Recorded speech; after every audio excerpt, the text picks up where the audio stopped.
Bienvenue dans la colle. Vous êtes curieux ? Vous avez soif de comprendre le monde qui vous entoure ? Alors, vous êtes au bon endroit.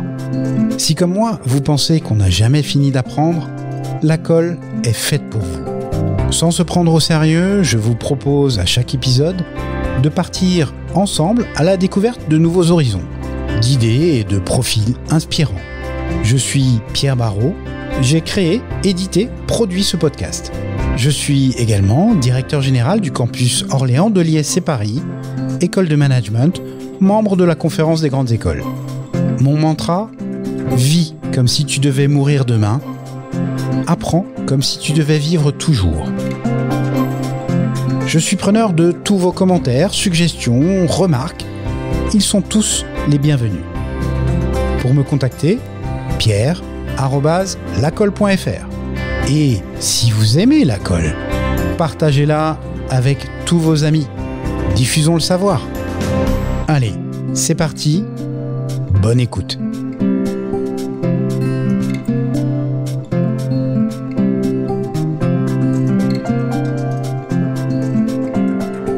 Chers amis, bienvenue sur ce nouvel épisode de La Colle. C'est un épisode un petit peu particulier, déjà parce que c'est le 60e épisode de La Colle, et ça, j'en suis pas peu fier. C'est aussi un épisode particulier parce que c'est une des rares fois où j'interviewe un podcasteur qui est aussi blogueur, qui est aussi docteur en psycho, mais qui est aussi, il y a que des trucs en heure, qui est aussi un de mes collaborateurs, puisque aujourd'hui nous avons le plaisir, l'honneur et l'avantage de recevoir Bastien Wagner. Salut Bastien. Salut Pierre. Alors, on se dit salut, mais en fait, on a bossé ensemble quasiment toute la journée. Voilà, puisque tu es responsable pédagogique du campus Orléans de l'ISC Paris. Mais en fait, c'est à ce titre-là qu'on se parle, bien évidemment, parce que ça fait partie de ta vie pro, mais aussi et surtout parce que t'as écrit un bouquin qui s'appelle Plus efficace et plus heureux, avec le sous-titre Tous les apports de la recherche scientifique pour s'épanouir au quotidien. Et on va le voir, il y a plein de sujets qui moi m'intéressent, mais à mort. Et ce qui est intéressant, c'est que tu as comment dire, pour moi, le fait que tu sois docteur, que tu aies fait de la recherche, que tu t'appuies sur de la recherche, si tu veux, ça crédibilise tout ce que tu peux dire. Et donc tu dois pas dire de bêtises, hein, déjà. On va essayer. Pourquoi ? Parce que autour de ça, autour des neurosciences, autour du développement personnel, il y a quand même... Bon, il y a pas mal de bullshit qui traîne, qui tourne. C'est le moins qu'on puisse dire, oui. Voilà. Et donc voilà, tout ça crédibilise. En plus, les 474 pages du bouquin et la bibliographie le crédibilisent encore plus. En quelques mots, Bastien, est-ce que tu veux bien te présenter, nous présenter un peu ton parcours ? Alors, moi, je suis à la base donc docteur en psychologie cognitive. Donc j'ai fait une thèse sur les apprentissages et la réflexivité notamment, et puis après mon parcours, c'est un parcours à la fois universitaire, donc j'étais enseignant chercheur attaché temporaire d'enseignement et de recherche à l'université pendant plusieurs années. À terre, donc. Voilà, c'est à comme terre. Ça qu'on les appelle. Ensuite j'ai travaillé, je donne des cours depuis plus de 10 ans dans le supérieur. Je continue à faire de la recherche. J'ai travaillé aussi un peu dans le monde associatif pour une association qui s'appelle Synlab, qui travaille auprès des enseignants, des directeurs d'école, des académies pour proposer d'autres méthodes et les accompagner dans les méthodes d'apprentissage et de formation. Et notamment à destination des zones sensibles aussi. Et puis j'ai il y a quelques années participé au montage d'une école dans le supérieur autour des humanités numériques. Ouais. Voilà, pour faire un parcours un peu rapide. C'est un petit peu les différentes expériences marquantes. C'était quoi à la base qui t'a attiré puis conforté dans ce parcours autour de la psychologie, pardon. Alors à l'origine, donc moi j'ai un parcours vraiment d'études en psycho. J'ai fait un petit détour par les sciences cognitives. À la base, j'étais intéressé par justement, mais on y reviendra, je pense, le potentiel plutôt de l'être humain, donc le côté positif. Et j'ai hésité entre plusieurs voies, c'était la psycho, les neurosciences, donc la biologie plutôt, et puis une filière plus code informatique, etc. Donc ce qui explique ton côté geek un peu, etc. Ce que j'ai un peu reconnecté quand j'ai fait des sciences cognitives, où là j'ai pu faire un peu plus de codage. J'ai fait un stage de recherche justement avec en intelligence artificielle. Donc voilà, il y a des petites choses comme ça. Bon, à des niveaux assez basiques. Hein, j'étais en master, mais donc c'est tout ça qui m'anime un petit peu. Donc il y a aussi cette curiosité là d'aller regarder un petit peu ce qui se passe dans différentes disciplines pour en tirer les différents enseignements et faire la connexion là-dessus. Alors, est-ce que moi, je me pose un tas de questions là, sur la notion même de neurosciences. Est-ce que c'est du bullshit marketing ou Alors, il y a deux choses en neurosciences. Moi, j'ai un petit peu du mal, j'avoue, hein, c'est mon côté psychocognitive, avec psychorigide. Ouais, peut-être, je sais pas, avec tout ce qu'il y a autour du neuromarketing, des neurosciences en général, tel que c'est vulgarisé, soit dans des livres destinés au grand public, soit dans des formations à destination des professionnels, soit dans les communications qu'on peut avoir sur le sujet. Spécialiste en neurosciences, voilà. Tu tapes dans un arbre, il y en a 10 qui tombent. Hein. Voilà. On explique que un tel est plus reptilien ou plus cerveau mammalien, enfin des choses, ou cerveau droit, cerveau gauche, qui sont des simplifications à outrance de recherche. Ouais. Et c'est en ça où j'ai des problèmes avec ce qu'il y a dans le grand public sur le sujet. Après, il y a un autre sujet, c'est que très souvent, alors les neurosciences ont apporté beaucoup de choses.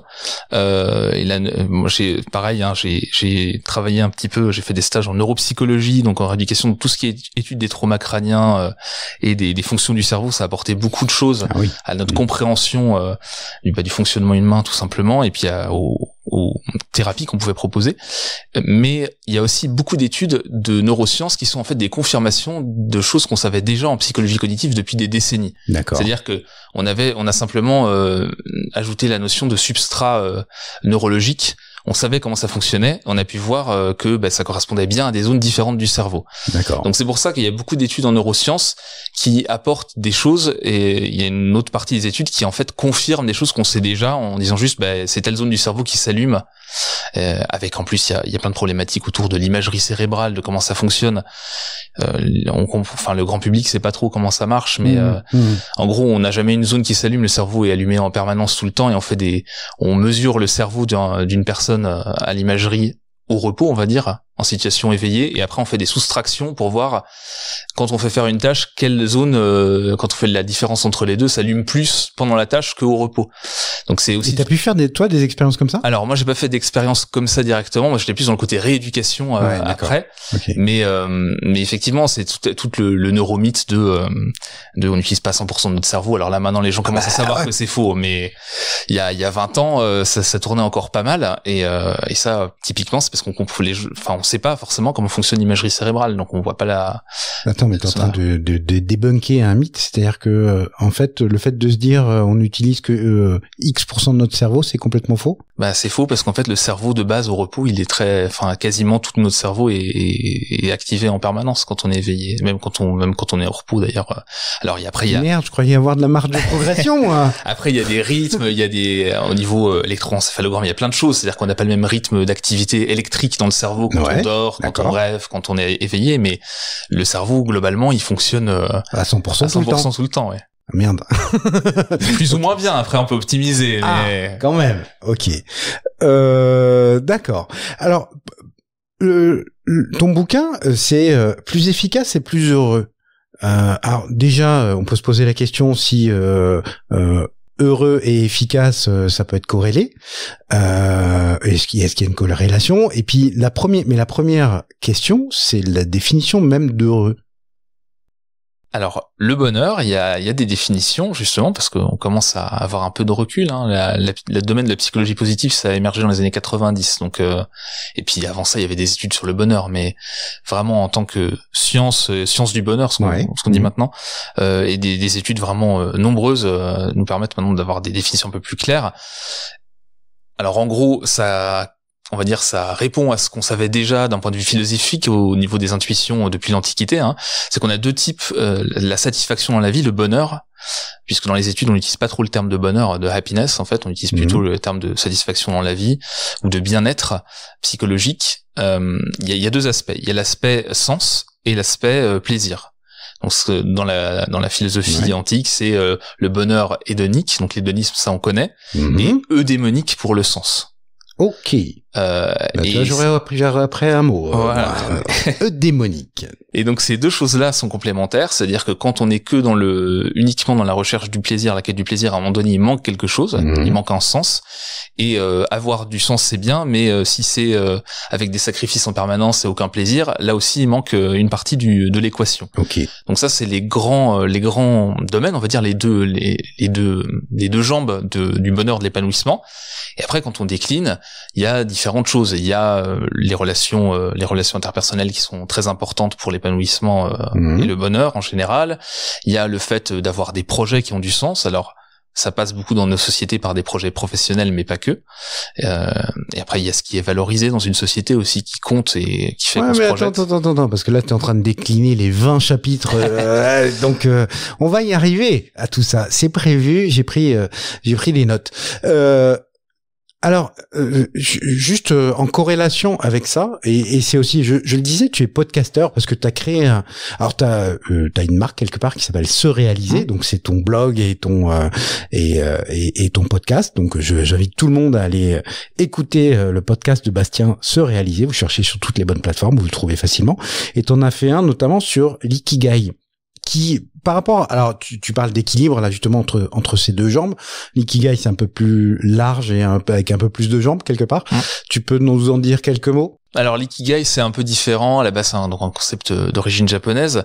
La traduction qui en est faite en Occident, et là où on a effectivement les 4 catégories, alors c'est représenté par des cercles de veines, un diagramme de veines, donc 4 cercles qui se recoupent. Et donc là on a, ça c'est une simplification on va dire, ou une traduction occidentale d'un concept japonais qui est un peu plus complexe à transcrire sinon directement. D'accord. Mais en gros on a effectivement 4 éléments, mais c'est plus une histoire de vocation, de sens, de raison d'être, de sens à trouver à sa vie. Et donc là, c'est le croisement entre ce qu'on aime faire, ce dont le monde a besoin, ce pourquoi on peut être payé. Alors ça peut être de manière pécuniaire ou pas, mais en tout cas pour ce pourquoi on va avoir une reconnaissance. D'accord. Et puis ce dans quoi on est doué, les compétences qu'on a, les choses qu'on sait faire en fait. Okay. Et en croisant tout ça, on arrive, donc là c'est une traduction effectivement qui est souvent plus orientée pro dans le monde occidental, puisque le travail a une place par rapport à l'histoire du concept d'ikigai qui a plusieurs siècles, évidemment, c'est pas tout à fait la même il y a une transposition qui est pas, une correspondance qui est pas parfaite. Et donc là c'est plus le monde du travail, c'est pour trouver un travail qui a du sens pour soi. Et donc là on est vraiment sur le bonheur dans la notion de sens. Ça va être ces éléments-là. Il faut qu'on se sente compétent, il faut que on ait envie de faire quelque chose, il faut que ça ait du sens au niveau de la société ou de notre groupe, on va dire, d'individus. Et puis il faut quand même qu'on puisse en vivre et qu'on ait de la reconnaissance. Par exemple, l'ikigai pour une personne à la retraite, c'est pas forcément avoir des rémunérations. Il faut qu'il y ait une reconnaissance, il faut qu'il y ait un retour sur investissement entre guillemets. On en reparlera quand la réforme des retraites sera. Tu vas voir, tu as un vrai problème quand même. Mais t'es trop jeune pour ça. Alors, mais tiens, ça fait une liaison, pas la retraite, mais la notion d'ikigai, parce qu'on cherche peut-être là où on est doué. Et dans ton bouquin, tu évoques l'illusion du don. Alors oui, tu vois que je me suis préparé quand même. Après, c'est une sorte de terminologie. C'est vrai que dans l'ikigai, on utilise plutôt ce dans quoi on est doué, pourquoi on a des compétences. L'illusion du don, en fait, c'est tout simplement qu'on a maintenant plusieurs études et plusieurs décennies d'études sur le sujet. C'est qu'en fait, il n'y a pas vraiment de compétences innées. On n'a pas, alors à part par exemple les zones du langage dans le cerveau qui sont un peu précablées chez l'être humain. D'accord. Et puis évidemment au niveau moteur aussi on a des choses qui sont précablées, mais au niveau des compétences on n'a pas de dons du ciel, ou je sais pas, ou par exemple, enfin, quand on met en perspective un petit peu, on s'en rend vite compte. C'est-à-dire que, par exemple, on n'est pas doué pour le code. Il n'y a pas un don, une zone du code dans le cerveau. Et d'ailleurs, ça veut dire que sinon, pendant des millénaires, on l'avait alors on n'en avait pas rien. Ouais. Donc c'est toujours pareil. C'est pareil pour les instruments de musique, c'est pareil pour le sport, etc. Il n'y a pas de don vraiment de capacité innée. Il y a un environnement dans lequel on va grandir. Il y a les choses auxquelles on est exposé et qui vont nous donner une appétence, une envie de nous investir dedans. Il y a l'influence évidemment de nos parents qui vont nous mettre plus ou moins qui devant un piano, qui sur un, je sais pas, sur un terrain d'athlétisme. Avec ou contre d'ailleurs. Hein. Oui, d'ailleurs avec ou contre, effectivement. Donc ça c'est en grandissant qu'on va développer ça. Et puis après c'est une histoire de temps passé et de qualité de temps passé sur une activité qui va faire qu'on va développer des compétences. C'est alors dans la simplification grand public qui en est faite, c'est le concept des 10 000 heures qui est à l'origine.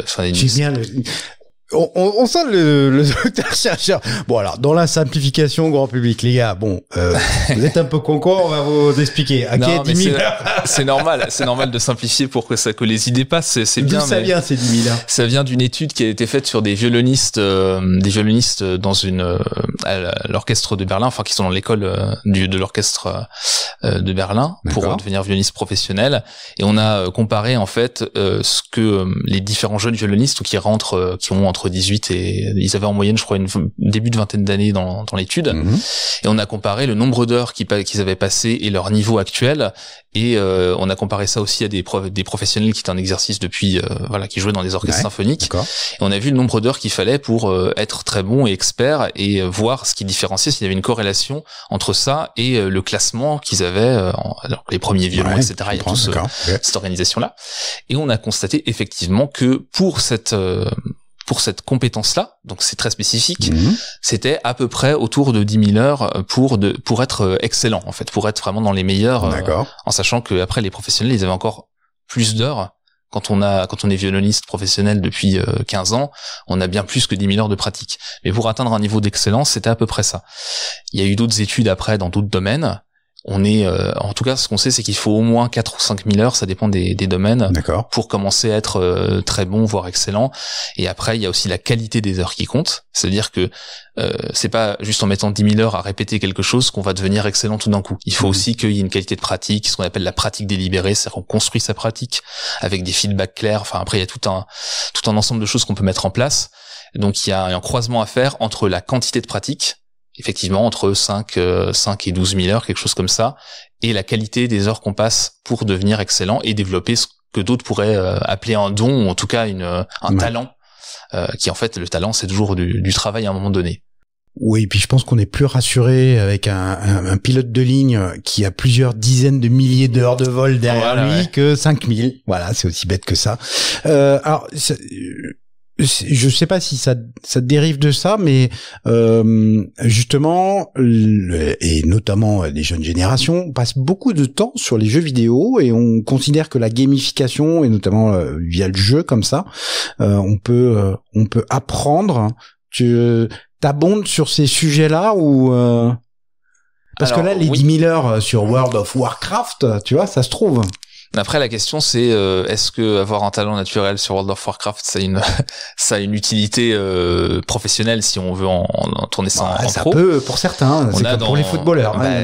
Si on prend League of Legends ou Counter-Strike, effectivement, après on a des gens qui font carrière là-dedans de plus en plus. Enfin, en tout cas, maintenant, ça devient quelque chose d'assez sérieux et d'assez faisable.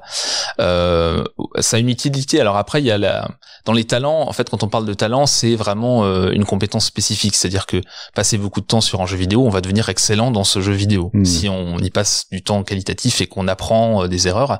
Et l'intérêt du jeu vidéo, souvent, quand c'est bien construit, c'est qu'on a un feedback clair sur ce qu'on a fait. On a des éléments, on peut récupérer des données, des statistiques. Correction immédiate. Voilà.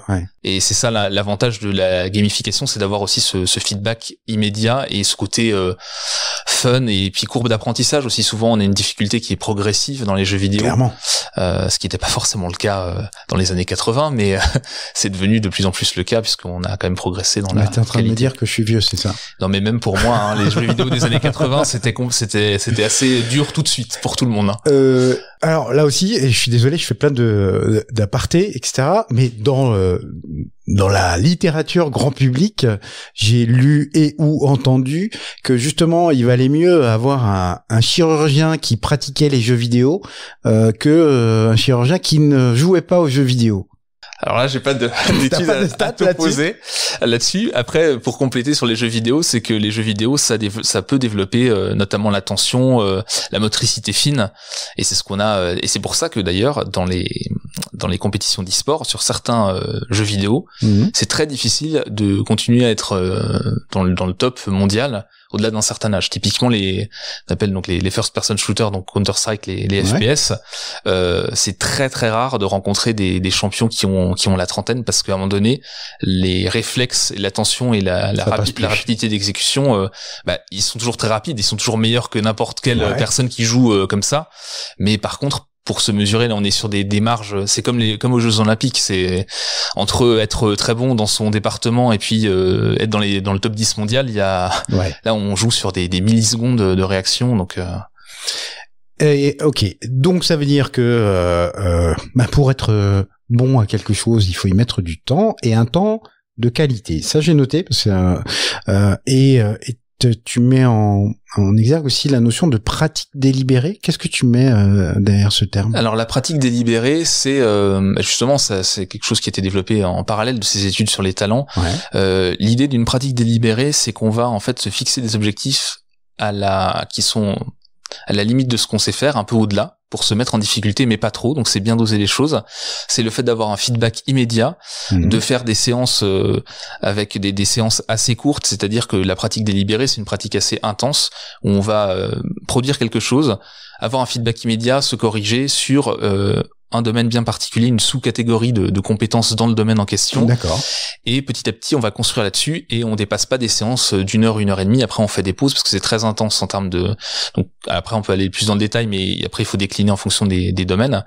Et l'idée, c'est d'avoir vraiment cette qualité d'apprentissage. Alors, souvent, à différents niveaux, il faut avoir... c'est bien d'avoir l'aide d'un coach ou d'un enseignant qui va pouvoir un peu calibrer aussi ces séances-là, ou en tout cas nous aider à les organiser. Mais effectivement, pour prendre un exemple très simple, passer du temps sans avoir une pratique délibérée ou une finesse d'exécution, ça voudrait dire que n'importe quelle personne qui conduit tous les jours est capable de d'être pilote de rallye. C'est ce qu'on accumule des heures, mais c'est pas des heures de qualité. Il y en a 2-3 qui s'y croient quand même. Voilà. Et un jour, malheureusement, ils se rendent compte que c'est pas le cas. Donc, c'est ça la différence entre le temps passé et le temps de qualité, avec un feedback où on essaye vraiment de s'améliorer, de se challenger un petit peu et de se challenger au bon niveau. Parce qu'il faut pas que ce soit trop dur non plus. Sinon, on n'apprend pas, on n'a pas de marge pour apprendre. Oh, ok. Je comprends. Alors, juste un aparté, je me moquais un peu en disant, il y a 474 pages, c'est un pavé, etc. Et puis les marges sont toutes petites, les 20 chapitres, tout ce que tu veux, mais sur chaque chapitre, tu mets à la fin, il y a un passé à l'action et l'essentiel à retenir. Donc déjà ça aide vachement. Et ça veut dire que derrière, on le verra, ça veut dire que il y a plein de ressources aujourd'hui qui sont finalement méconnues du grand public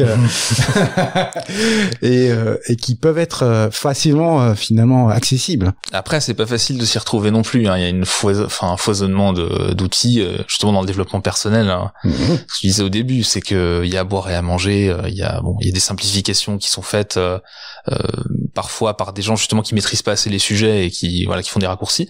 Donc oui, il y a des ressources dans tous les domaines. Il y a des outils qui sont validés ou qui sont dérivés d'études scientifiques qui ont été testées et prouvées sur le terrain. Donc il y a toujours des choses dans tous les domaines qui sont abordés dans le livre. Justement, l'idée c'est que les chapitres puissent être indépendants aussi, c'est-à-dire qu'on n'est pas forcément intéressé par toutes les thématiques et on peut aller piocher en fonction de ce qui nous intéresse le plus et de ce qui nous sert le plus dans l'immédiat. Il y a un truc qui m'a intéressé, c'est faire le choix de changer.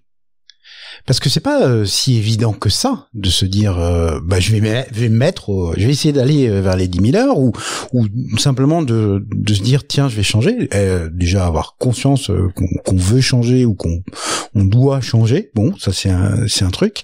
Et il y a un de tes titres de chapitre qui est la volonté, une ressource illimitée, point d'interrogation. Alors déjà, est-ce qu'il y a une corrélation en fait avec le choix de changer et la volonté? Et puis derrière, c'est quoi la réponse à ce point d'interrogation? Est-ce que la volonté est une ressource illimitée? La réponse, c'est que... Et comment on se motive? Parce que c'est ça... C'est pas tout à fait tranché, en fait. Ah merde. Pendant longtemps, on a pensé que c'était une ressource limitée, vu il y a plein d'études qui ont été faites sur la volonté et l'épuisement, justement, de ce qu'on appelle la volition dans la recherche. D'accord. Donc la volonté, pour le faire de manière simple. Mais on a eu des études contradictoires ensuite qui ont montré que avec certaines pauses, certaines manières d'organiser les choses, selon les sujets, si on avait plus ou moins de motivation, en fait, on pouvait retrouver de la volonté, retrouver de l'énergie. Donc c'est pas tout à fait tranché. En gros, pour simplifier, et l'hypothèse intermédiaire maintenant qui existe, c'est que la volonté, ça s'épuise. Dans la journée, on peut effectivement, tout le monde, je pense, l'a déjà vécu. Au travail, à la fin de la journée, des fois, on rentre chez soi, on n'a pas forcément une volonté énorme. Ça veut dire que dans ton boulot, t'es pas opérationnel 100% du temps. Il y a des jours comme ça, mais en fait, on peut la réactiver, on peut se ressourcer. Ouais. Et que on peut avoir expérimenté aussi pour beaucoup de personnes, c'est le côté j'ai plus de volonté et puis j'ai peut-être une séance de sport avant de rentrer chez moi en sortant du travail, et puis finalement grâce à cette séance de sport je retrouve de l'énergie en fait mentale, la volonté, pour faire d'autres choses et je me rebooste un petit peu. Donc en gros c'est si on fait rien pour recharger les batteries mentales, la volonté, oui, ça s'épuise petit à petit. En fait, on fait des efforts et donc ça s'épuise. Mais on peut retrouver des leviers pour la recharger, pour se remettre un coup de fouet avec plein de vecteurs différents. Ça dépend aussi des personnes. Il y a des préférences personnelles pour tel ou tel type d'activité. Ouais. Alors tu vois, il y a un exemple qui vient à l'esprit, c'est ce podcast. Parce que justement, je disais, c'est le 60e épisode. Sortir 60 épisodes, déjà, moi j'en suis super fier. C'est une vraie marque de volonté de ma part. Mais typiquement, ce qui recharge les batteries de la volonté, c'est quand on reçoit des feedbacks positifs. Tu vois, quand il y a quelqu'un qui dit j'ai écouté ça, c'était super sympa, ou tiens, est-ce que tu peux me mettre en connexion avec lui, ça a fait écho chez moi, etc. Et ça, enfin pour moi c'est un vrai booster quoi. Et effectivement, alors que des fois le dimanche soir en montant l'épisode, tu dis franchement je serais mieux à faire autre chose. Voilà. Donc ok.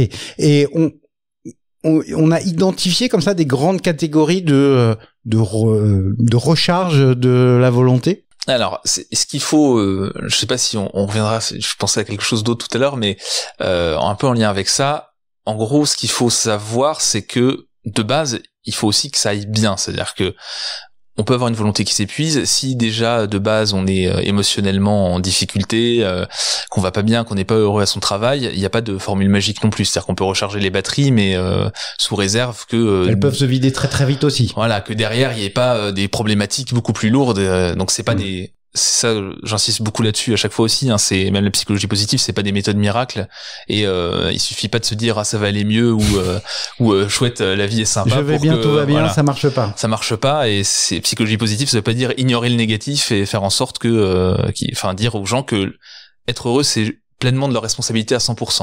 Il y a aussi un environnement, il y a aussi des choses qu'on choisit pas, voilà.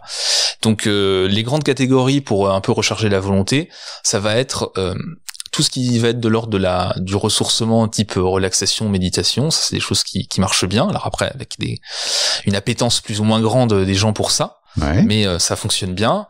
Effectivement, l'activité physique sportive, ça c'est quelque chose qui marche très bien. Les interactions et les relations interpersonnelles, c'est-à-dire avoir des interactions avec des personnes qui nous sont proches, avec des personnes avec lesquelles on s'entend bien, ça peut être une manière de se ressourcer. Là aussi, un exemple très simple, c'est si vous avez des collègues avec lesquels vous entendez très bien, des fois ça va pas très bien, vous allez les voir 5 minutes et puis ça va vous rebooster pour continuer. Donc ça va être des grandes catégories. Alors après, si t'as pas le moral, tu descends voir Laura, elle te donne un Kinder et c'est reparti pour un tour. Ça me permet d'enchaîner sur l'autre chose, c'est que ça peut être aussi de l'alimentation. Ça peut rebooster aussi, recharger les batteries, même si en fait techniquement par exemple si on mange du sucre, c'est pas immédiatement, le cerveau le reçoit pas immédiatement, mais ça permet d'apporter une satisfaction. Voilà, donc c'est les grandes catégories, faire des activités qui nous font plaisir d'une manière générale, qui vont nous apporter voilà, de la satisfaction, du bonheur, un sentiment de compétence, etc. Ça peut nous rebooster aussi. Mais ça veut dire que contrairement à ce que dit Sartre, l'enfer c'est pas les autres là. Ça dépend, pas toujours. Ça peut, mais pas nécessairement. Non mais il y a une relation, enfin, est-ce qu'il y a une relation entre heureux, bonheur, efficace, etc. et la relation aux autres, la compassion, la bienveillance. Les relations, ce qu'on sait des études longitudinales, alors il y a des études longitudinales de Harvard par exemple qui datent, qui ont commencé il y a un siècle à peu près maintenant. Ouais. Au début c'était avec recul, alors, ouais. Au début c'était avec des diplômés de Harvard au début du XXe siècle, donc au niveau diversité du panel c'est pas foufou, mais ça s'est amélioré au fur et à mesure. Mais en gros oui, les relations humaines, les relations proches, c'est un facteur d'épanouissement et de bonheur qui est extrêmement important. L'être humain reste un animal social, donc alors certaines personnes, il y a des particularités toujours, hein. C'est quand on fait des études, c'est les grandes masses, et puis après il y a toujours des exceptions, mais l'immense majorité des personnes ont besoin de relations proches pour être heureuses en fait, pour être épanouies. Tout à l'heure, tu disais, j'ai pensé à un truc et on y reviendra. C'était quoi ? C'était ça. C'était le côté, ce que j'ai évoqué sur la psychologie positive, c'est-à-dire que il s'agit pas d'ignorer le négatif quand on veut travailler à son bonheur, et c'est pas être heureux tout le temps. Et être heureux tout le temps, c'est plutôt un signe inquiétant. Quelqu'un qui est tout le temps heureux en permanence quoi qu'il arrive, il y a plutôt un problème que parce que c'est normal de pas d'être malheureux ou d'être triste quand il se passe certaines choses, voilà. Ouais. Donc c'est ça aussi qui est important quand on travaille, et parce qu'il peut y avoir cette inquiétude dans le développement personnel ou dans tout ce qui va être véhiculé sur le sujet, c'est de se dire c'est bien gentil, mais moi il m'arrive ça et ça, et donc les 3 trucs pour être heureux, ça a plutôt tendance à m'agacer que à me servir à quelque chose. Donc c'est pas l'objectif, hein, c'est vraiment avoir des outils, puis en fonction des marges de manœuvre dont on dispose, d'aller piocher là-dedans et d'être proactif autant qu'on le peut, mais on n'est pas toujours en mesure de l'être.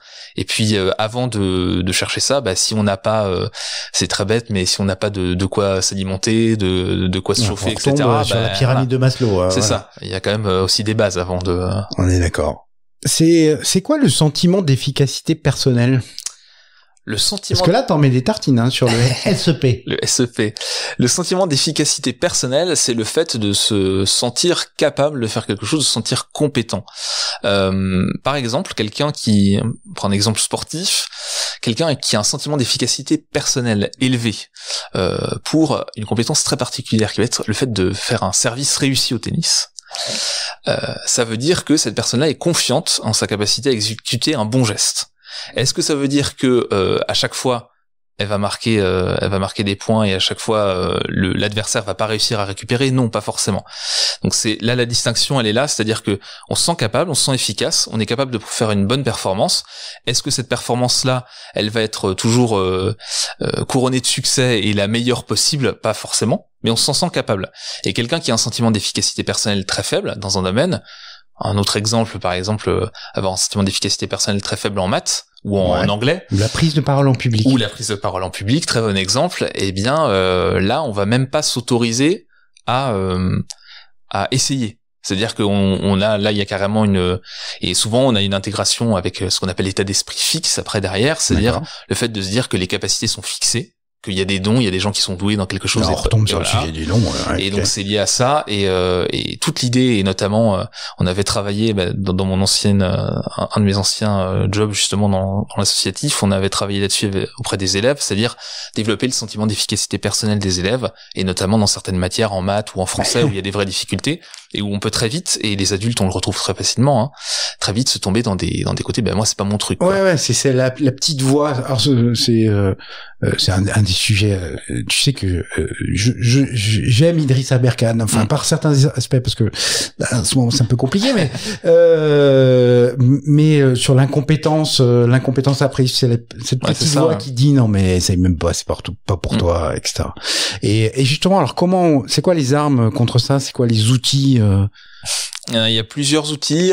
On a par exemple, il faut toujours calibrer. Alors c'est difficile tout seul de dépasser ça. Alors on peut, bien sûr. L'idée c'est de se mettre en situation de réussite. Alors c'est simple à dire. l'idée c'est de commencer par des petites choses, c'est-à-dire quand on se dit qu'on est nul en maths, ouais. On peut commencer par des choses très simples. Évidemment, si on commence avec des équations différentielles, des choses très compliquées, des modèles mathématiques avancés, c'est sûr que ça va pas marcher. Donc il faut reprendre les choses étape par étape et reprendre confiance comme ça et se dire qu'on a des petits succès petit à petit. Voilà. Il y a autre chose qui marche bien, c'est évidemment d'avoir un accompagnement, quelqu'un qui va nous aider à bien calibrer les choses et à nous remotiver, à nous accompagner.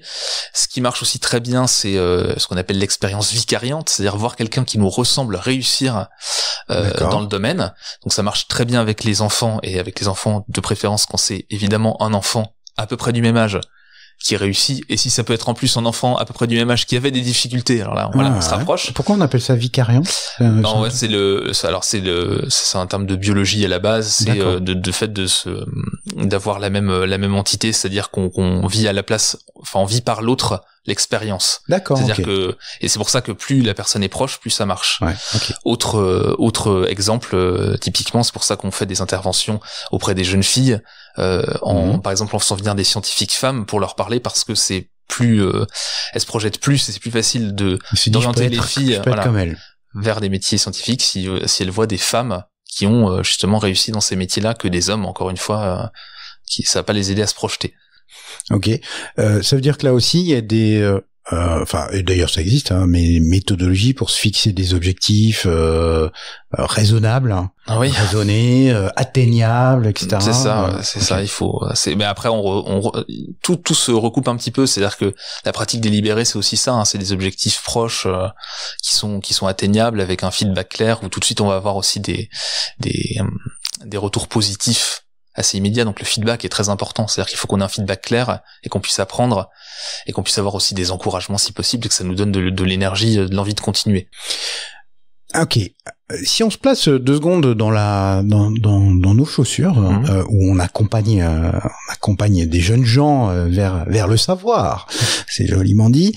Il y a là aussi tu parles de alors non plus d'une ressource illimitée, mais cette fois-ci d'une ressource rare, et c'est l'attention. Alors, déjà, moi je me pose la question, c'est est-ce que l'attention est une ressource plus rare aujourd'hui qu'elle ne l'était il y a encore 10 ans? Tu sais, s'il y a le bouquin sur la mémoire du poisson rouge, où voilà, il y a tout ce qui tourne autour de l'économie de l'attention, voilà, ou que Facebook et tous les autres essayent de capter et de monétiser. Est-ce que l'attention est une ressource rare aujourd'hui? Je sais pas si c'est une ressource rare, en tout cas c'est une ressource qui est bien exploitée. Donc elle se raréfie peut-être pour d'autres activités, parce qu'on passe effectivement beaucoup de temps sur les réseaux sociaux qui ont développé une expertise en la matière, clairement, pour capter l'attention, et donc c'est difficile. Et puis c'est le smartphone, on a tous un smartphone, et donc évidemment on a toujours des sollicitations, toutes les notifications, etc. Tout ça c'est des systèmes, des mécanismes qu'on connaît, on sait les expliquer au niveau système de gratification aussi, au niveau cérébral on sait les expliquer, au niveau cognitif on sait les expliquer, et c'est d'ailleurs les Facebook, TikTok et consorts ont des spécialistes du sujet dans leurs équipes, donc ils savent très bien s'appuyer sur les études scientifiques, ils font pas ça au hasard. C'est con, Bastien, t'aurais pu faire fortune. Il y a d'autres personnes pour ça, mais oui, c'est voilà. Donc la ressource, est-ce qu'elle est rare? Elle est pas plus rare, mais c'est vrai que quand il y a un biais, en fait, il y a un entraînement qui se fait, c'est-à-dire que quand on a l'habitude d'être stimulé comme ça, par des mécanismes qui court-circuitent un petit peu notre conscience et notre volonté, notre capacité à inhiber les choses, forcément on finit par être un petit peu dépendant de ça, c'est-à-dire que on a l'habitude de se faire court-circuiter son attention, et donc ça fait un peu moins d'énergie, un peu moins d'attention pour d'autres choses. Et en plus, on a l'habitude maintenant de passer d'une tâche à une autre tout le temps. On zappe. Et ce zapping, ça a un coût, parce qu'en fait, l'attention, quand on passe d'une tâche à une autre, on a ce qu'on appelle un clignement attentionnel. D'accord. Donc, c'est comme le clignement oculaire, et il y a toujours une petite période de de mémoire, quelques dizaines de millisecondes où on capte pas d'infos. C'est-à-dire on peut pas traiter d'informations. on passe d'une tâche à une autre, et ben notre cerveau il prend ce temps-là pour réorienter. De blanc ou de noir. Voilà, d'accord. Okay. Comme quand on cligne des yeux, on voit pas l'image qui se coupe, mais en fait notre cerveau compense. Mais voilà, il y a un moment donné où on traite pas les infos. Et ça fatigue, et ça va donc ça va avoir un coût. Et quand on switch tout le temps toute la journée, en fait, on perd vite des minutes, voire des dizaines de minutes, voire des heures à la fin de la semaine, etc. Donc on perd de l'énergie, on perd du temps. Donc c'est pour ça que c'est souvent mieux de réussir à faire des tranches quand on peut, un peu plus longues. Mais l'attention, on n'a pas moins de capacité d'attention qu'avant. Elle est juste mieux exploitée par des gens qui ont envie de notre attention. C'est de là d'où vient la méthode Pomodoro? La méthode Pomodoro, c'est une des manières, oui, de séquencer les choses. Alors il y a ça, et puis après il y a la méthode Pomodoro, elle est aussi basée sur les rythmes biologiques de notre attention. D'accord. Notre attention, en gros, en moyenne, le cycle attentionnel, c'est toutes les 1h30, on va avoir, il y a 1h30 entre deux pics de l'attention, c'est-à-dire entre un pic très élevé et l'autre pic très élevé en passant par un pic très faible. Et donc la méthode Pomodoro en général de base elle est sur ce cycle d'1h30 avec des pauses, et justement ces petites pauses permettent de recharger un petit peu. Si on fait rien, l'attention elle suit ce cycle, et c'est un peu comme avec la volonté. On peut un peu prolonger les périodes d'attention en faisant des petites pauses de temps en temps. Donc la méthode Pomodoro, c'est ça, normalement c'est 20 minutes de travail sur une tâche, 5 minutes de pause. On fait ça 3 fois, puis après on fait une pause plus longue.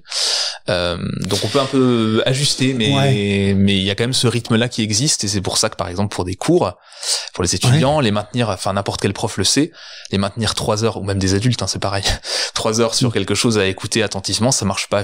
Il faut changer de tâche, faut faire des pauses pour que ça fonctionne. Faut switcher à un moment.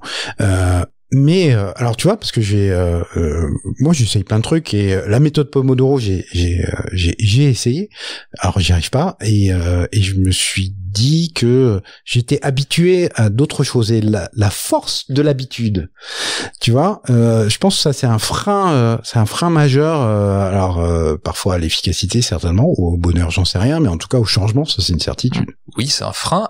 Après, toutes les tâches se prêtent pas forcément à la méthode Pomodoro non plus.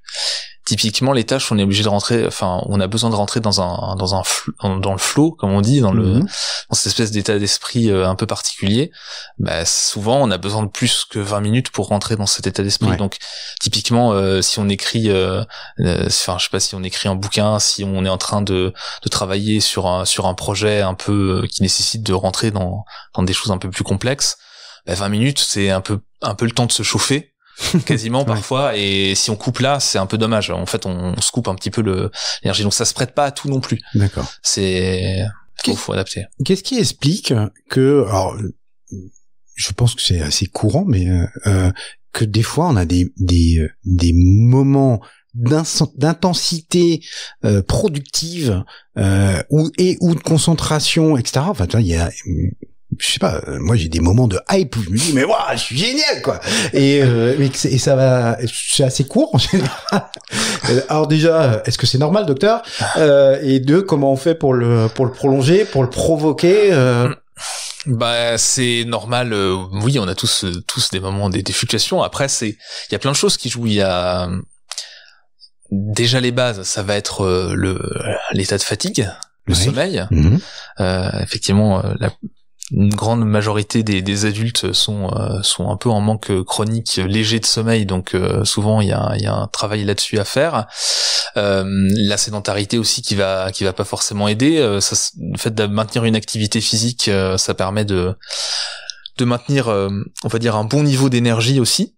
Parce qu'on n'est pas fait pour être en fait assis derrière un bureau toute la journée, en fait, ça marche pas. Et en fait, faire du sport permet au contraire de mieux se concentrer après, plutôt que on pense parfois que ça fatigue et qu'on va rien pouvoir faire après, mais voilà, c'est pas, alors évidemment, sauf si on court en marathon juste avant, là mais bon, tous les jours c'est un peu compliqué.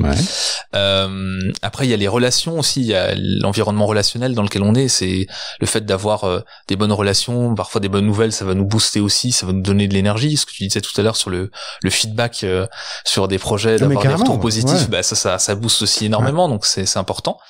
L'environnement de travail aussi, alors si on parle de travail, mais bon, quelle que soit l'activité, l'environnement l'environnement est important aussi, c'est-à-dire que quand on est, il y a des études sur, par exemple, sur le fait d'avoir des plantes dans les bureaux qui boostent l'épanouissement, qui boostent l'efficacité.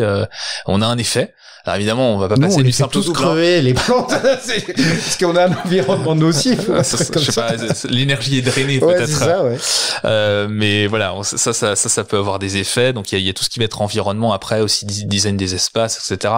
Qui va jouer. Donc il y a plein de choses qui participent pour on va dire le travail de fond pour poser un décor qui va nous aider. Et puis après il y a plein d'autres choses, il y a l'alimentation aussi, il y a toutes les logiques autour de l'hygiène de vie de manière générale, ou l'hygiène de la vie d'ailleurs, puisque on parle aussi de l'environnement, etc. Tu crois au truc, alors ça vient des Américains, ça forcément, sur le morning routine. En gros, je me lève à 4 heures du mat, je fais, enfin tu vois de quoi je parle? Parce que moi j'y arrive pas, hein, clairement. 4 heures du mat, j'y arrive pas. Alors déjà, souvent les Américains ont pas les mêmes horaires de bureau que nous, mais ça dépend des endroits. Mais sur les modes anglo-saxons, on commence pas à 9 heures en général, donc on finit plus tôt. Après. Ces trucs-là, enfin, oui, ça peut marcher, mais c'est que pour certaines personnes. Non, mais dis-moi que c'est merdique, parce que moi, j'ai pas envie de me dire. Ça marche que pour certaines personnes. Ça dépend du job qu'on a. Souvent, c'est pour des indépendants, effectivement. L'idée derrière ça, c'est surtout de mettre en place de bonnes habitudes. Donc la morning routine, qu'elle commence à 4 heures du mat ou à 7 heures, c'est pas beaucoup d'importance. L'idée, c'est de faire des choses pour soi et des choses utiles et des choses qui nous boostent pour le reste de la journée. Mais il faut pas que ça soit au détriment du sommeil non plus, parce que si on a pas assez de sommeil, ça marche pas. Enfin, le sommeil, c'est, en gros, si on fait des insomnies et que le sommeil va pas, déjà tout le reste, on va ramer contre le courant. Donc c'est un peu. Donc, justement, il faut dormir combien d'heures par nuit alors? Entre 7 et 9 heures en moyenne. Non, mais je prends des notes.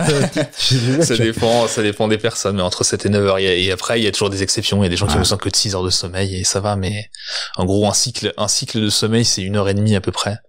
Donc il faut en faire 4. Il faut entre 4 et 6. Que je dorme plus, que je fasse du sport, que je mange mieux, que je me tienne mieux sur ma chaise au boulot. Après, faut y aller petit à petit. Faut pas se stresser non plus, parce que vouloir cocher toutes les cases et tout faire bien tout le temps, c'est aussi contre-productif. Donc il y avait un TEDx ou une conférence TED d'un gars de Google qui disait qu'il fallait 30 jours pour installer une nouvelle habitude. C'est une connerie, ça aussi?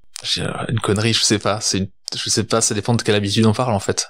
Bah tu vois, par exemple, ça dépend de quelle fréquence on l'a fait, mais non, il parlait du fait d'aller au boulot à vélo, par exemple. Bah au bout de 30 jours, il avait installé cette habitude. Il avait eu, de mémoire, hein, il parle du fait qu'il a toujours rêvé d'écrire un roman. Bah, il s'est dit, allez, pendant 30 jours, tous les jours, je vais écrire 1500 mots. Alors, et c'est ce qu'il dit dans son tête d'ailleurs, hein, c'est vraiment pas le meilleur roman du monde, mais au moins il peut dire qu'il a écrit un roman, etc., etc. Et il a installé cette habitude dans sa vie où il écrit, par exemple, tous les jours. Alors, une habitude, ça peut prendre 20 jours, comme ça peut prendre plusieurs centaines de jours. Ça dépend déjà d'une chose, c'est à quelle fréquence on l'a fait. Parce que si c'est une habitude qu'on fait de manière hebdomadaire, c'est sûr que ça va prendre beaucoup plus de temps. Okay. Ensuite, il y a la durée de l'action en tant que telle. Est-ce que c'est une action longue? Est-ce que c'est une action complexe ou pas? Après, il y a l'environnement dans lequel on le fait. Est-ce que notre environnement il soutient, il facilite l'habitude, ou est-ce qu'au contraire on doit fournir une énergie énorme pour la mettre en place tous les jours? Donc il y a plein de choses qui vont jouer. Il n'y a pas de chiffre magique. Une moyenne dans la recherche, c'est environ une 60aine de jours pour une habitude. Mais c'est tellement variable en fonction des personnes, des activités, de l'environnement, qu'il n'y a pas de bonne réponse là-dessus. Après, il y a des techniques et il y a des choses qu'on peut faire pour faciliter. C'est-à-dire le fait de mettre en place un environnement qui va faciliter l'habitude ou qui va empêcher les anciennes habitudes mauvaises, entre guillemets, qu'on veut enlever. Il y a le fait de faire très très simple. Par exemple, écrire un roman, on peut même commencer par se dire j'écris une nouvelle. j'écris 50 mots par jour, mais je le fais tous les jours ou quasiment tous les jours pendant un an, et puis petit à petit ça va s'accumuler, ou alors on va augmenter une habitude comme ça, on peut l'augmenter d'1% à chaque fois, donc on va faire 20 mots, puis après on va rajouter, on va faire 21, donc là c'est un peu plus, mais au fur et à mesure, voilà, on va augmenter, et puis petit à petit on va pouvoir écrire un livre complet. Donc il y a ce côté petites habitudes, micro-habitudes ou mini-habitudes, il y a plein de bouquins de vulgarisation sur le sujet maintenant qui sont intéressants, parce que cette approche-là, c'est l'idée de pas se mettre la marche trop haute. Il vaut mieux mettre une marche basse, réussir à le faire, installer l'habitude, et une fois qu'on a installé cette première habitude, on peut commencer à la complexifier. Ouais. D'accord. Alors, question qui n'a rien à voir, mais quoique, justement, ton bouquin, tu l'as écrit comment? Parce que c'est un sacré boulot, quoi. Je l'ai écrit... déjà, en combien de temps tu l'as écrit? Je l'ai écrit, je crois, en un an, à peu près. Ouh, c'est pas beaucoup. En écrivant tous les jours, l'idée, alors j'ai sauté les jours, bien sûr, hein, quand on met en place une habitude, faut pas s'arrêter à la première fois où on le fait pas, parce que sinon, ça c'est pas très grave, l'important c'est de s'y remettre. Mais ouais, c'est en écrivant tous les jours, petit à petit, alors je sais plus, ça commence j'ai oublié à force, mais c'était... T'as oublié la peine et la douleur. Ouais, c'était en fait, j'avais mis c'était 100 mots à la base tous les jours, et puis j'ai construit petit à petit, et puis à force j'ai augmenté la dose, et puis ça a avancé comme ça. Alors après il y a eu évidemment plein de relectures, de remaniements une fois que j'avais produit le truc, et en amont il y avait la réflexion sur le plan, sur qu'est-ce que je mets où, les sous-parties, etc., qui ont été un peu remodifiés dans les sous-parties, mais il y a cette préparation en amont pour écrire quelque chose qui soit pas à réécrire complètement après. Et puis après il y a tout le travail derrière de relecture, de réarrangement. Une fois qu'on a écrit des choses, on peut se dire ok, ça finalement ça va plutôt aller là que là, etc. Mais la matière première est là. Moi c'est ce que je fais aussi quand je fais des articles de blog. J'aime bien faire des premiers jets, mettre la matière première, et puis après retravailler là-dessus. J'ai du mal à produire tout de suite, à faire deux choses en même temps, c'est-à-dire produire quelque chose de qualité entre guillemets d'un point de vue de la formulation, et en même temps choper les infos, aligner les infos, les organiser. Mais moi je suis impressionné par la capacité à produire, justement. C'est-à-dire que des articles t'en sors quand même assez régulièrement, et puis c'est pas 1000 mots qui se battent en duel, hein, c'est beaucoup plus que ça. Il y a un peu d'intelligence derrière, etc. Donc ça veut dire que t'as mis en place des bons mécanismes derrière. Ouais, il y a de la planification, il y a un peu de sources, il y a un peu de veille, etc. J'essaie d'avoir un peu d'avance aussi tant qu'à faire, mais pas toujours évident. Mais ouais, il y a... À quel moment tu t'es dit tiens, je vais faire un podcast? Alors ça là aussi ça n'a rien à voir, c'est un aparté, mais c'est juste pour moi parce que ça m'intéresse. Le podcast, ça fait du coup maintenant ça doit faire la 2e année ou je dois être dans la 3e année peut-être, je crois. Alors pareil, hein, c'est toujours l'idée, c'est que je sors un podcast par mois. Je me suis dit, je vais commencer comme ça, on verra si je monte la cadence après. C'est d'avoir les articles, le podcast en parallèle. Voilà. Les articles, le podcast en parallèle, donc je fais attention à pas trop surcharger pour pouvoir produire régulièrement. Mais je me suis dit que ça pouvait être un format complémentaire j'aime bien les podcasts aussi personnellement. Je me suis dit que peut-être à un moment donné je me mettrais à faire de la vidéo aussi, mais le podcast c'est un format assez accessible aussi à produire, donc c'est ça qui est intéressant. Et puis voilà, c'est un autre public, il y a d'autres sujets à traiter, ou des sujets à traiter autrement que via l'écrit. Donc c'était ça un peu l'idée derrière le podcast. J'ai noté le chapitre 17. Tu vois lequel c'est? je sais même plus lequel c'est. C'est vrai? Partie 4. Donc oui, j'hésite entre plusieurs chapitre 17, continuer à apprendre. Okay. Pourquoi? Parce que la baseline de la colle, c'est apprends comme si tu devais vivre toujours. Alors, déjà, a priori, si le titre du chapitre c'est continuer à apprendre, c'est que tu penses qu'effectivement on doit continuer à apprendre. Alors, point d'interrogation. Et derrière, comment on fait pour progresser? Continuer à apprendre, oui, hein, l'âge adulte, il y a déjà, je veux dire aujourd'hui, il y a un impératif même professionnel de compétences, etc. Ça devient indispensable. Et donc la phrase, c'est pas à mon âge que je vais apprendre ça tient pas. Ça tient pas. Pareil, hein, il y a des études là-dessus. Une étude que j'aime bien prendre et qui est aussi donnée en exemple dans le livre, c'est l'étude sur les taxis londoniens. Ouais. Donc il y a un concours, etc. C'est assez exigeant parce qu'il faut apprendre vraiment toutes les rues de la ville, toutes les combinaisons possibles, les monuments, etc. Et c'est un concours la moyenne d'âge, c'est entre 30 et 40 ans. Donc c'est pas des jeunes. Et à cet âge-là, le cerveau, là, pour le coup, il est arrivé à maturité. Il y a pas de souci. Et justement, on voit même à l'imagerie cérébrale, des modifications très importantes au niveau de certaines zones justement qui sont liées à la mémorisation la mémoire spatiale.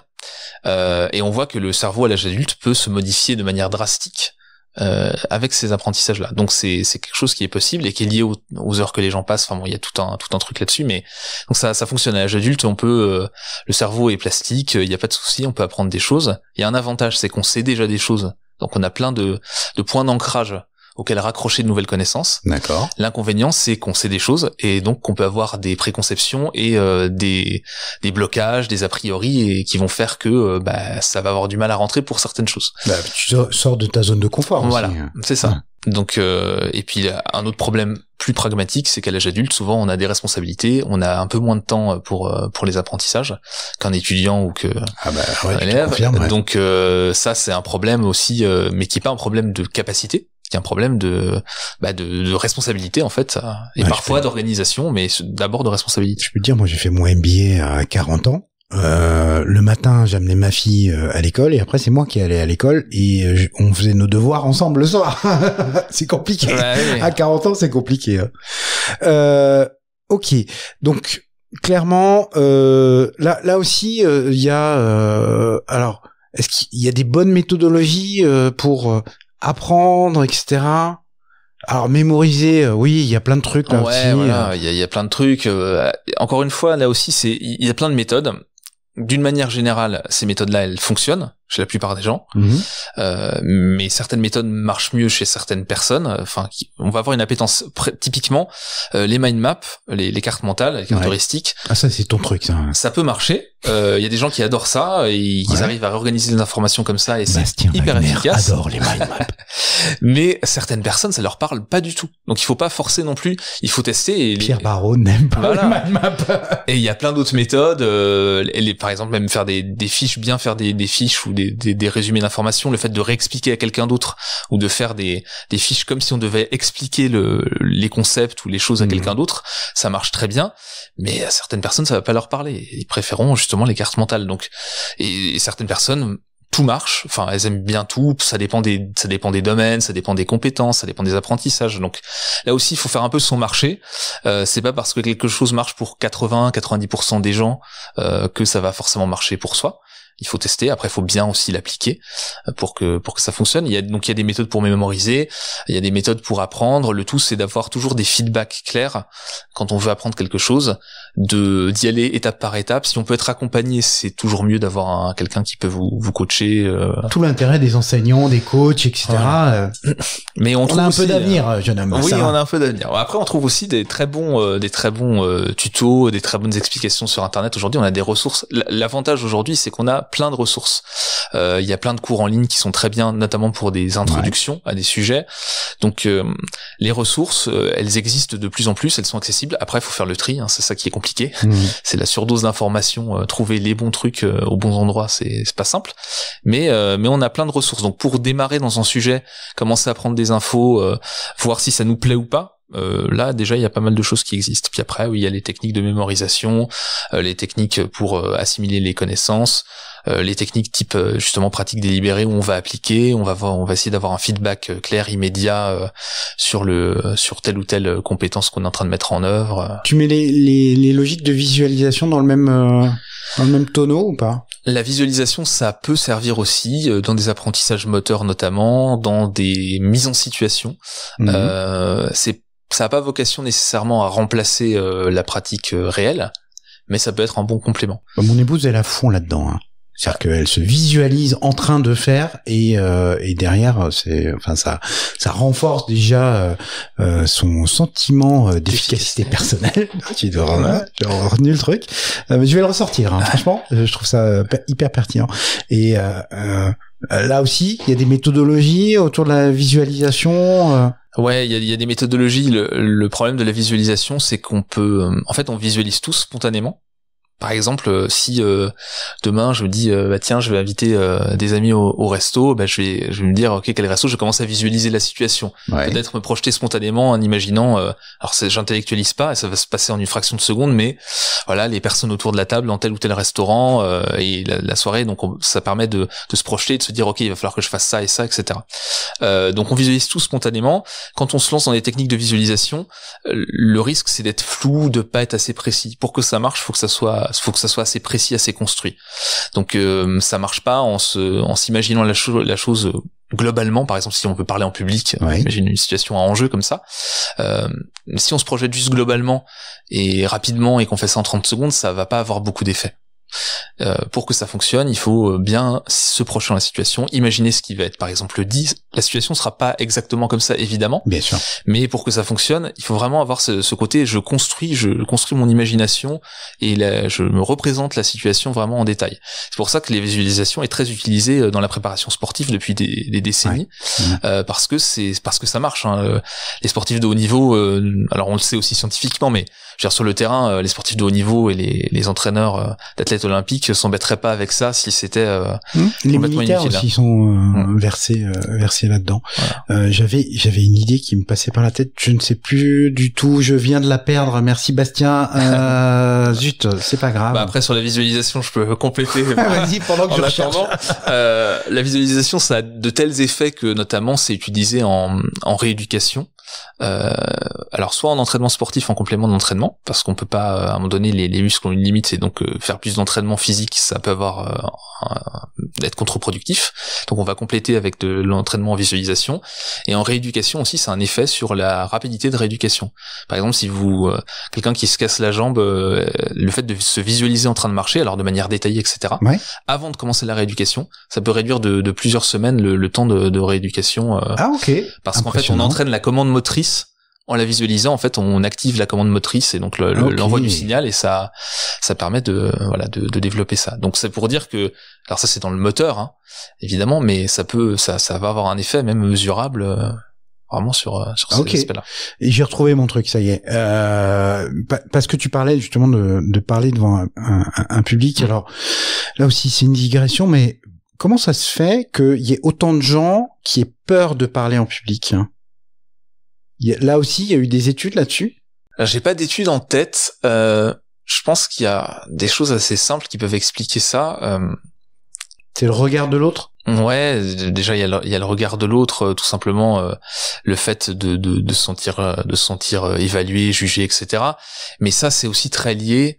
Alors il y a évidemment des préférences personnelles et une expérience personnelle qui peut expliquer ça, mais c'est aussi très lié au système éducatif, c'est-à-dire que on a besoin de parler en public, quelle que soit notre profession, alors après plus ou moins, mais on a besoin. On a mis le grand oral par exemple au bac là depuis quelques années, mais on prépare jamais à la prise de parole. Jamais en fait cette compétence n'est entraînée. C'est un peu soit on est doué entre guillemets, donc en fait soit on a des expériences, on est à l'aise, on a confiance en soi, surtout quand on est ado, c'est pas forcément évident. On a confiance en soi, on est soutenu, on est à l'aise, et donc ça vient assez naturellement, en tout cas pour le côté stress. Après l'éloquence c'est encore autre chose, mais voilà. Soit on a des difficultés et c'est un vrai calvaire, et comme on n'entraîne pas cette compétence mais qu'on dit il va y avoir des oraux dans tel ou tel cours et tu devras présenter quelque chose, mais en fait sur le fond on peut travailler la matière mais on travaille jamais cette compétence là.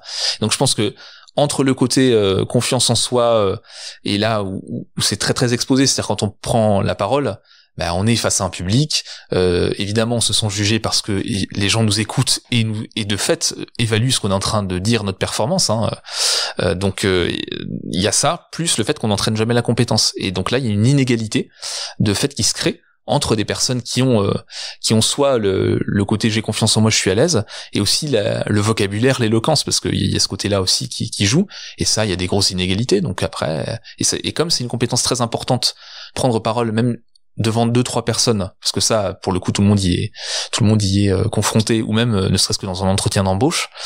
Le fait d'avoir cette prise de parole là, ça crée des grosses inégalités, parce que quelqu'un qui est à l'aise, il va pouvoir compenser des compétences un peu limites sur certaines choses, ou faire passer certaines infos et se faire apprécier d'un public.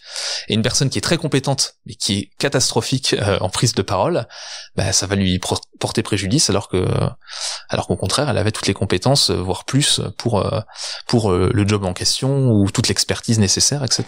Toi comme moi, on savait que Shadrach Ilanga, spécial dédicace, était primordial à nos étudiants. Et ben voilà, ça vient abonder là-dessus. Sur mes notes, j'ai noté le CPS. Et mais alors, je me souviens plus du tout ce que c'est. Le CPS. Ouais, ça te parle pas? Merde, pas. C'est dans les chapitres d'enfants.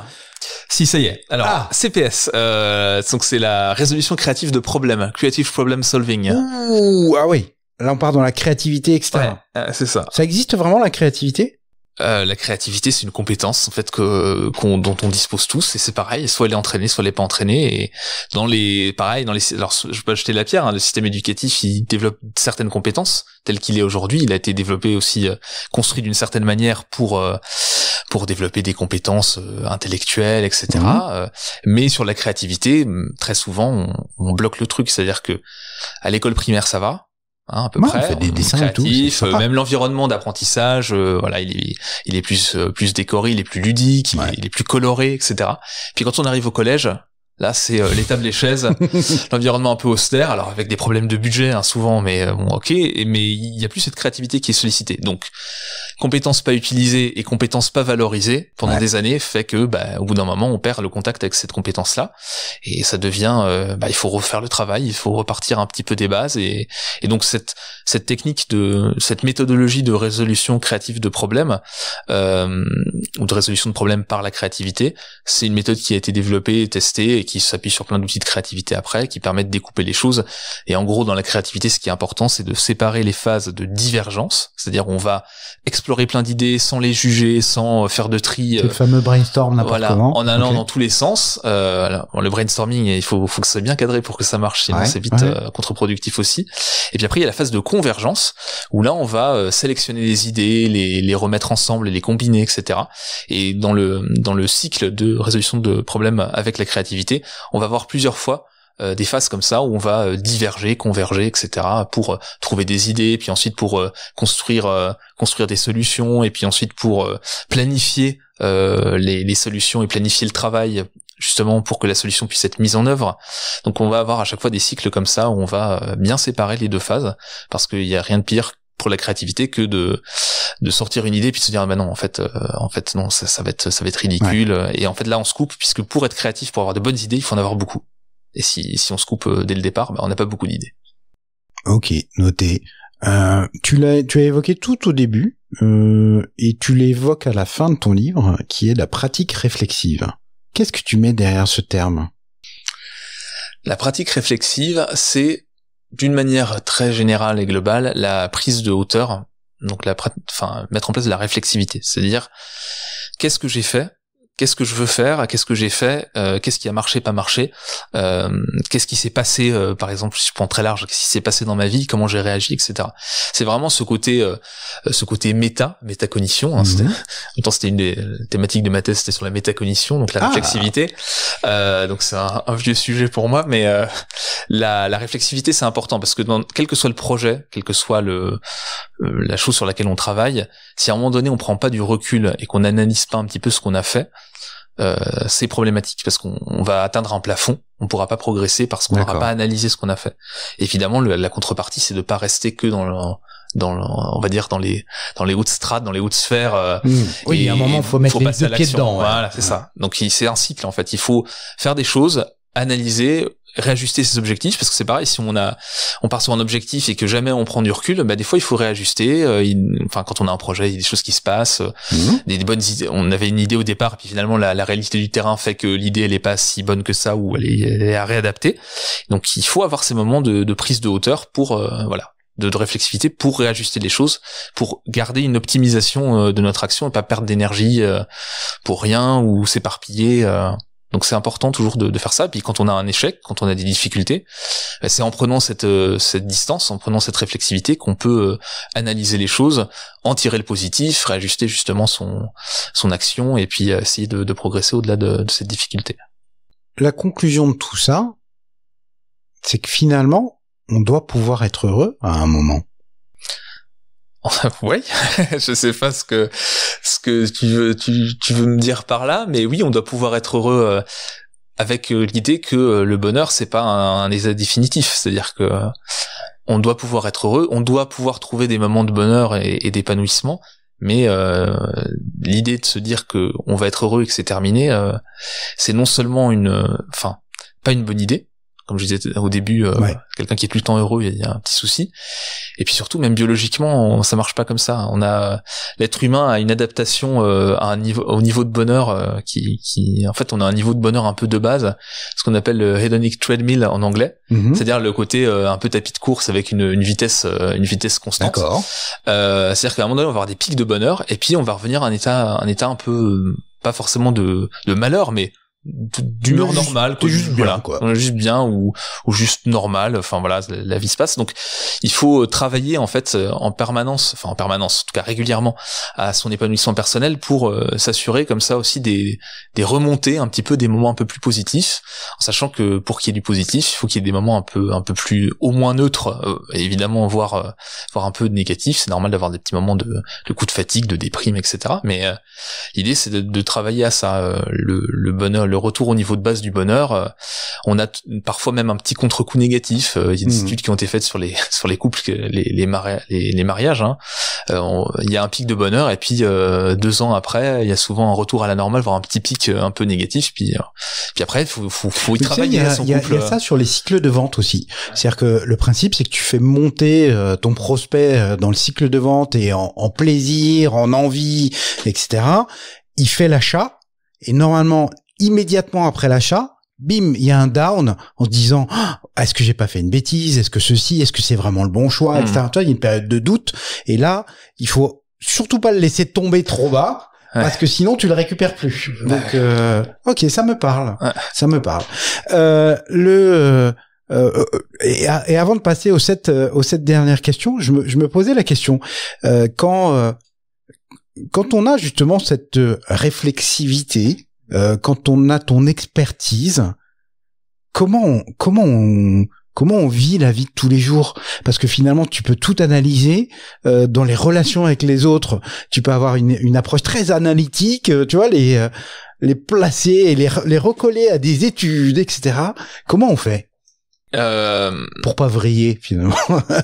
Alors j'ai envie de dire, ça me permet c'est un peu les choses qu'on a parfois sur les gens qui ont fait de la psycho, avec le réflexe tout de suite de dire la personne va m'analyser, etc. C'est un peu, je rebondis un peu là-dessus parce que c'est un peu la même chose, c'est-à-dire que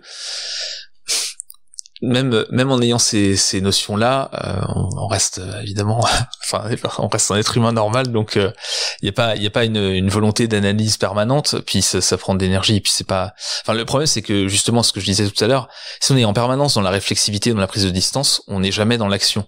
Ça veut dire qu'on n'est jamais dans l'appréciation de l'action et dans le fait de vivre le moment non plus. Et ça c'est pas très très positif et c'est pas très constructif. Donc c'est un équilibre. On n'analyse pas forcément. C'est des zones que tu actives quand on a besoin. Voilà, c'est ça. Après, il peut y avoir effectivement, comme n'importe quelle personne qui a, si ce n'est une expertise, au moins quelques connaissances dans un domaine, va y avoir certains biais ou certains angles en fait d'analyse des situations qui vont être peut-être s'activer un peu plus facilement parce que voilà il y a des compétences ou des habitudes derrière qui font que mais non c'est pas je passe pas mes journées à analyser mes collègues et à analyser les situations on leur dira, ça leur fera plaisir, même si je voulais j'ai pas assez de temps donc, comme ça. C'est ça. Il y a un message subliminal derrière. Non mais c'est pour rassurer tout le monde. Okay. Donc plus efficace et plus heureux, c'est le bouquin de Bastien Wagner qui enfin voilà, découvrez-le. Je pense que ça peut contribuer à rendre un monde un peu plus heureux et ça c'est déjà pas mal. Les 7 dernières questions, monsieur Wagner. Quel est ton mot préféré? Alors, j'ai un peu du mal avec à choisir comme ça. Mais comme dirait Shadrach, justement, choisir, c'est renoncer. Ouais. Il y en a d'autres qui l'ont dit. Ouais, bien sûr. Et comme il le répète assez souvent, c'est ça qui me vient en premier. Je dirais, pour rester dans la thématique, je dirais apprendre. Ouais. Puisque c'est quelque chose qui est un petit peu au cœur aussi de mes centres d'intérêt, c'est le côté amélioration continue, on va dire, mais pas pour forcément le plaisir de l'amélioration, mais pour ce que ça peut apporter, découvrir de nouvelles choses, etc. Donc ça c'est quelque chose qui est important pour moi, le fait de pas rester dans une routine, de pas rester sur des acquis et de toujours découvrir de nouvelles choses pour enrichir un petit peu ce que je peux connaître. On est pile poil dans le sujet de la colle, je veux dire. Le mot que tu détestes. Alors pareil, j'ai choisi en fonction des thématiques qu'on abordait. Je pense qu'un mot que je peux détester, c'est le côté mot fatalité, on va dire. Donc le côté tout est joué d'avance, un peu destin, etc. Ouais. Ça veut pas dire que on peut tout faire et qu'on est omnipotent et qu'il suffit de vouloir pour pouvoir. Tu ne penses pas que tout est possible, là, qui rêve, ose, travaille et n'abandonne jamais? Tout, je sais pas. Beaucoup de choses, en tout cas. On peut créer des possibles. Voilà, on peut créer des possibles. Par exemple, je sais pas, devenir champion du 100 mètres en se mettant à l'athlétisme à 60 ans, je suis pas sûr que ça soit possible. Ouais, c'est vrai que ça peut retrouver une bonne condition physique et courir assez vite par rapport aux gens de son âge, non, ça, y a pas de souci. T'as des mecs qui font des compétitions à 100 ans, mais bon, ils sont avec des centenaires. Voilà, c'est ça. Il y a des limites à un moment donné, on peut pas dépasser non plus. En tout cas, la médecine ne nous permet pas pour l'instant. Okay. Mais voilà. Donc, fatalité. Le son ou le bruit que tu aimes? Un son ou un bruit que j'aime. Alors moi j'aime bien alterner, on va dire plutôt des bruits, je sais pas, bruit de la nature ou du silence, pour alterner avec des moments où je peux écouter des choses un peu plus je sais pas, un peu plus dynamiques, on va dire. Ouais. Mais j'aime bien alterner entre les deux. C'est quoi ton style de musique à toi? Alors, j'écoute pas mal de choses, mais là je pensais notamment je peux écouter du métal. Ouais. Alors, je l'ai évoqué dans un des épisodes précédents, mais et je vous mettrai la référence si vous êtes fan de métal ou même pas, si vous n'aimez pas ça, allez chercher sur YouTube un truc qui s'appelle Leapfrog Studio, où le gars il remasterise des grands tubes et notamment il fait une version métal de Libéré délivré. Moi j'adore. Enfin voilà. Au moins tu vois on se retrouve là-dessus. Ouais. Le son ou le bruit que tu détestes? Je suis pas très original là-dessus. Des bruits que je déteste, c'est toi le bruit des ongles sur un tableau. Voilà. Donc ça c'est bien parce que juste en le disant, tout le monde a son tête. On visualise voilà. Justement pour reprendre un terme. Ton juron, gros mot ou blasphème favori? Ça c'est très difficile en fait. Tu peux le dire dans la langue que tu veux parce que ce qu'on n'a pas dit c'est que Bastien il parle luxembourgeois. Ça fait partie de ses nombreuses qualités. Ouais. Alors plus beaucoup, mais j'ai quelques. Je suis sûr que t'as des gros mots en luxembourgeois.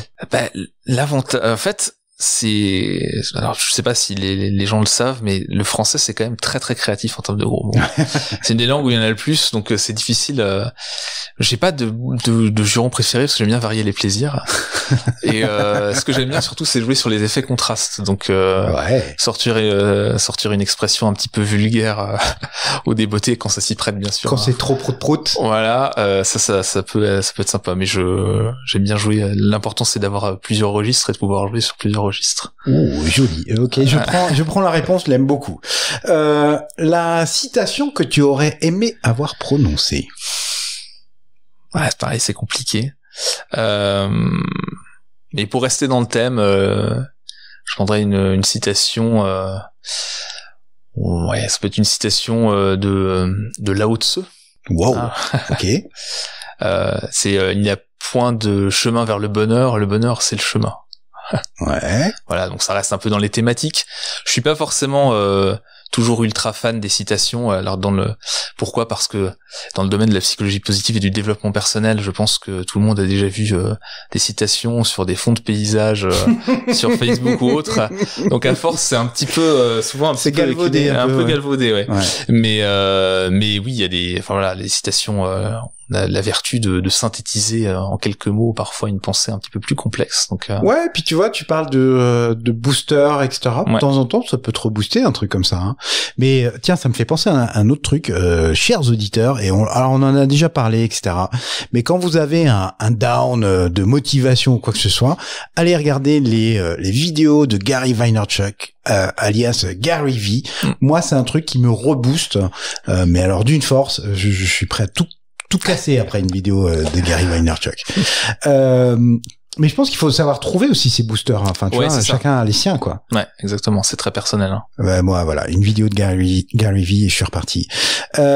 Si Dieu existe, qu'aimerais-tu, après ta mort, l'entendre te dire ? Bah là, je vais rester sur une terminologie de gamer comme ça. Ouais. On va dire GG well played. Et puis ça sera très bien. Ah, joli. Donc good game, hein, GG pour ceux qui ne savent pas. Ouais. Alors, t'es un gamer ? Alors j'ai été gamer. Je suis toujours un gamer, mais j'ai beaucoup joué à Dota à l'époque. Dota. C'est un MOBA, donc c'est comme League of Legends. C'est l'ancêtre un petit peu maintenant qui est en parallèle, mais qui est moins joué en France et moins connu en France. Et j'ai joué beaucoup dessus, ouais. Putain, mais et ce sera la révélation de ce podcast pour tous les étudiants de l'ISC qui vont écouter. Je suis pas sûr qu'ils connaissent tous Dota, parce que c'est un peu underground. Mais ils vont chercher, attends. Avoir un responsable pédagogique qui est un hardcore gamer qui écoute du métal, voilà, ouais. C'est classe.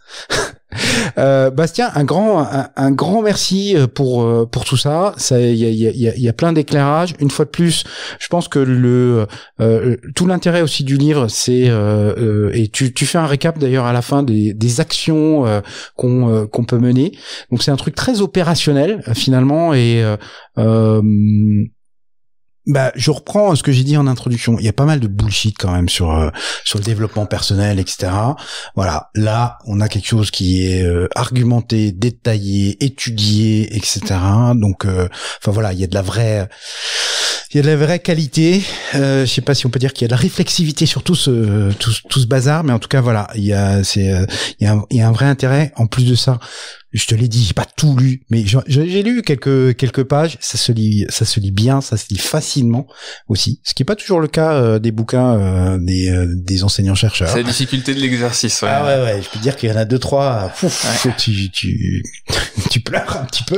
Donc voilà, je vous le recommande. Je mettrai le lien là aussi dans la description. Et puis Bastien, on est vendredi soir très tard. On va rentrer chez nous, puis on se revoit lundi. Oui, ça marche. Merci beaucoup. Salut Bastien, ciao. Bravo, vous avez tenu jusque-là. Merci de votre écoute.